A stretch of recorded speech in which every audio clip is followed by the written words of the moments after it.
What's up, everyone? Another chart review or trade review for today. As you can see from the entries here, we went a bit wild in the aisles at one point, but I'll go through what happened. There was some intelligence to this, or at least some logic, but something that shouldn't have occurred. But at least it ended okay. So they opened here, but up and down after the open, but there seemed to be quite a bearish imbalance at the beginning of the day, especially with this big, huge sell off here. It looked like we might have a pullback after so many days of upwards price action. But of course, we very quickly trapped the bears and went in the other direction. But my first setup was this inside bar. Bit hesitant to go short given that we had so much wick, but enough room to be 20 EMA, and this was a really quick trade. Really, it opened here and just moved pretty much non-stop all the way down here. Took 20 points as usual in the inside bar, but really this was a day where 30 was easily available, even more. Maybe at one point I could consider a runner. Take four contracts as a scalp, 20 points, 30 points, and then just leave one to see where it could go. This could easily have got, don't know if you would be able to call the bottom, but let's say you take it at the close here, that's 80 points. Very nice, so good start to the day. I think up to this point, I did see in the 2-minute chart some inside bars as well, which did work. But I was hesitant to take it. I think after yesterday, where there was a close call on the first trade, I thought it was best to stick to the 5 minutes chart for now, on at least in the first trade. And I mean, that was a good decision, seeing how well this trade went. So far, so good. And then comes the moment of madness or bad decisions. And as I've said, I've been interested in learning more, deepening my knowledge of Al Brooks.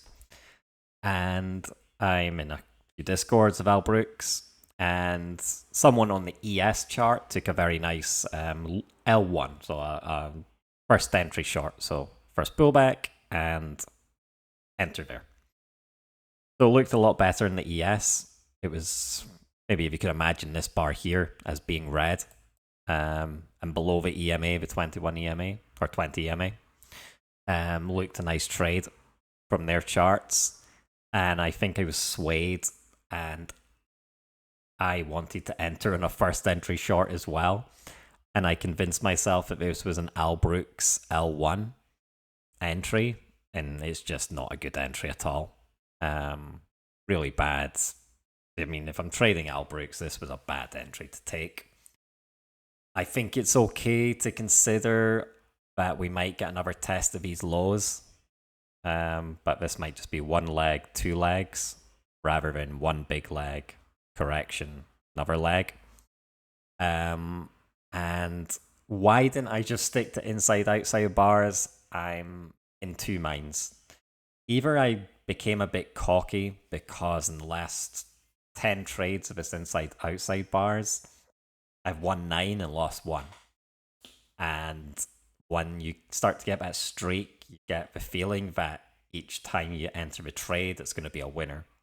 Like, I'm invincible, I've defeated the market. And as soon as you start thinking that way, the market will take you on a wild ride and it will punish you. And I don't know if it was that or the subconscious. And I feel over the past 2 years, I definitely have a subconscious, or somewhere my subconscious, a self-destruct button that my subconscious just presses at times. This week had been going very well. best week so far this year in terms of consistency, trading, results.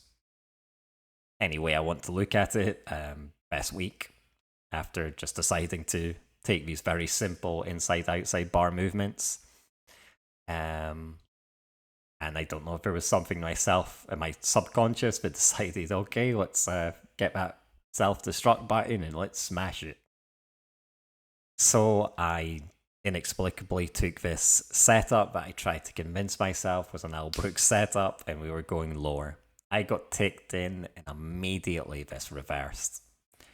I had my stop up here at these swing highs, but I convinced myself maybe I can DCA like Al Brooks teaches and get out break even.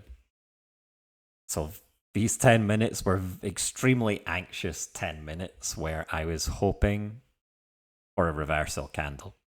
This candle finished bullish. This next one, at one point, it exploded up here to its tick highs here, and then came back down. And at one point, it looked like it was going to go bearish, and I thought, okay, I might have a chance here to get out break even. But then it closed green. I was thinking, oh god, what have we done? Then this was like the last stand on this bar, and as you can see, right at the close, this closed so green. A lot of upward movement. And it's an inside bar, so if I'd just been following outside inside bars, that very simple strategy, this would have been a move to go long. So this is where I decided to kill this trade here for quite a big loss. 50 points of loss. Not hugely damaging on 2 micros. And I decided to flip the trade and go long. Now, at this moment, I was remembering that Al Brooks has said, some people in Al Brooks, teachers in his community, have said, you can get to a point where if you're really confident in the reversal move, double your position size. So you make back the loss and add on the profit. But obviously that's really just for people that are profitable, in control of their emotions, and analyzing the situation well. I, however, did not just double the position size, I spam clicked buy market. This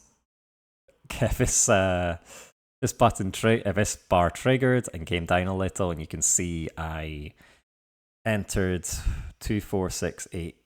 Oh, at 10 contracts? 2, 4, 6, 8, 10. Oh my word. Yeah, I thought I'd entered 8 micros, which is too much. I was planning to enter 6. I wanted 6 contracts, so tripling the initial entry. That is my Al Brooks teaches, to make back the money of the loss and add on a bit of profit. But as you can see, I just in that moment spam clicked buy market and over leveraged on this position. And this bar, so I entered on an average of 2371 looking for 20 points. And this went to 90.25.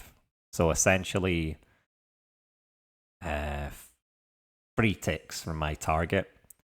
Came all the way back here and then put us 10 points in the red.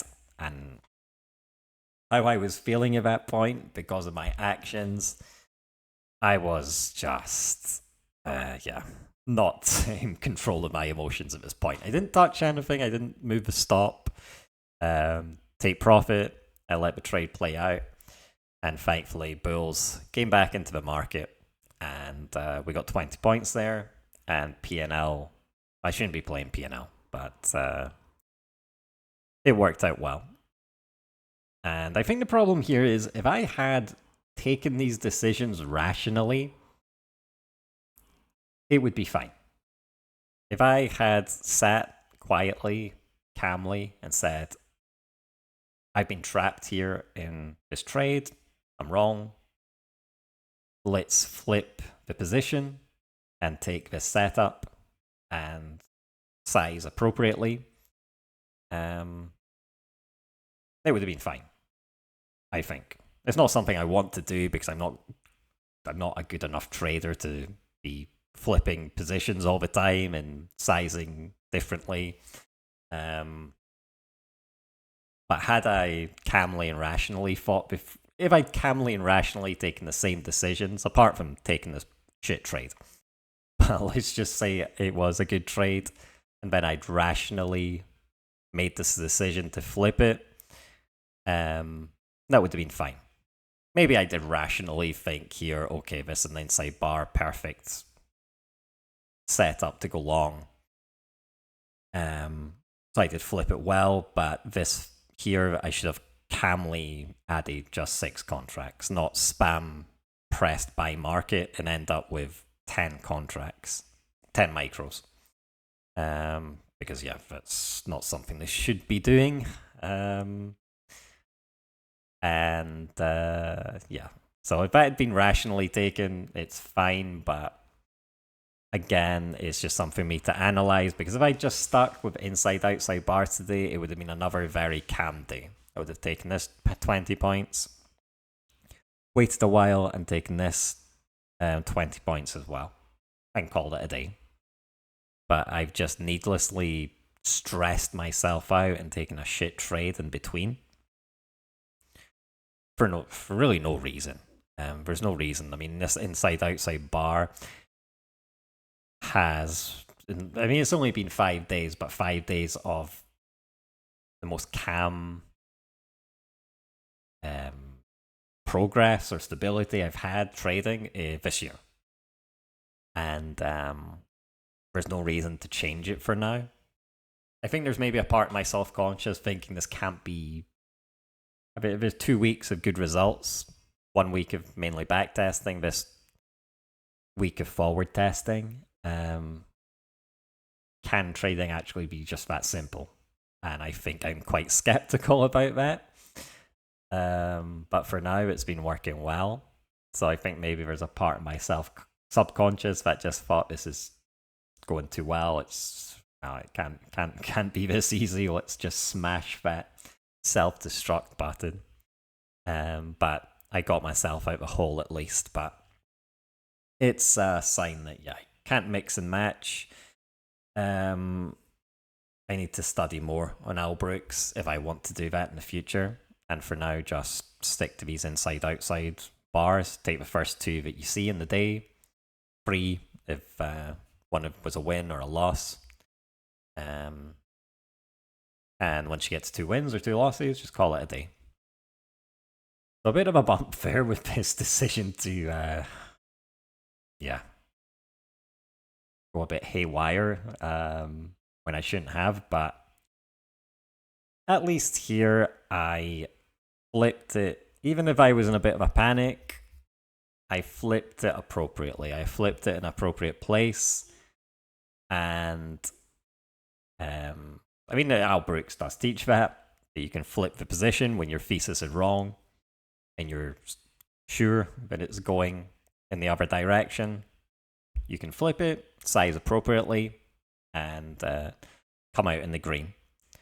I did that, but not with the correct mental mental state of mind, so just something to keep in mind. And yeah, maybe I'm just going to stick to these inside-outside bars for now, see how it goes. 1 week in, very good, very calm. Well, apart from this mess here, but if I just solely think of inside-outside bars, calm trading, good results so far, done by midday, and just nice. But yeah, just need to take those losses and avoid doing silly, stupid things like this when there's really no need to. So hopefully tomorrow, close out nice and calm, focusing on not taking these stupid setups. And yeah, hopefully a positive end to the week. And if not, at least respect stop losses and avoid silly, stupid mistakes. So hope you had a nice Friday as well, or Thursday as well, and see you tomorrow. Peace.